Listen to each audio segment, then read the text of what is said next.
चांगलं काम केलं नाही. बेधडक आणि सडेतोड शैली ही अजित पवारांची ओळख. आपल्या पालकमंत्र्यांच्या या कार्यशैलीची प्रचितीच बीडकरांना आली आहे. कंत्राटदारांनी चांगलं काम केलं नाही तर थेट ब्लॅकलिस्ट करण्याचा इशारा देत अजित पवारांनी चांगलाच दम भरलाय. चांगलं काम केलं नाही, माझ्या हाताखाली काम करताय तर पूर्वीचे प्रकार चालणार नाही. कुणाला काही द्यायचं नाही. एवढंच नाही तर जिल्हाधिकारी कार्यालयाच्या नव्या इमारतीची पाहणी करताना अजित पवारांनी जिल्हाधिकाऱ्यांसह कंत्राटदारांनाही चांगलं झापलंय. अलीकडे sir sir sir please please sir, आम्ही काही त्रास करू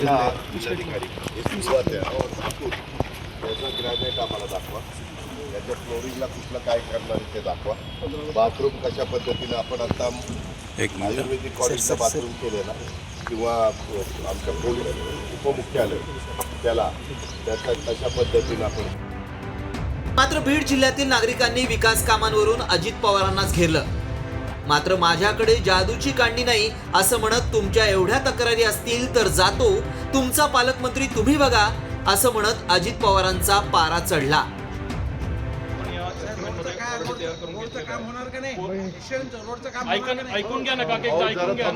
मला हे कळत नाही बीडकरांनो, त्याच्या आधी कुणी लक्ष दिलं नाही. आता पालकमंत्री म्हणून लक्ष देतोय, पैसे आणतोय, जरा मदत करा, लगेच रस्ता करणार, सगळं करायचंय. जादूची कांडी नाही माझ्याकडे, पण सहकार्य करा, मी सहकार्य करेन. चालू झालं मी आपलं जातो. 2 मिनिटं थांबा ना, त्यांचं होऊ दे. बीडच्या पालकमंत्री पदाची जबाबदारी घेतल्यानंतर अजित पवारांनी आपलं लक्ष बीडकडे वळवलंय. त्यातच आता विकास कामांवरून अजित पवारांनी कंत्राटदारांना झापताना जुने प्रकार चालणार नाहीत असा इशारा दिलाय.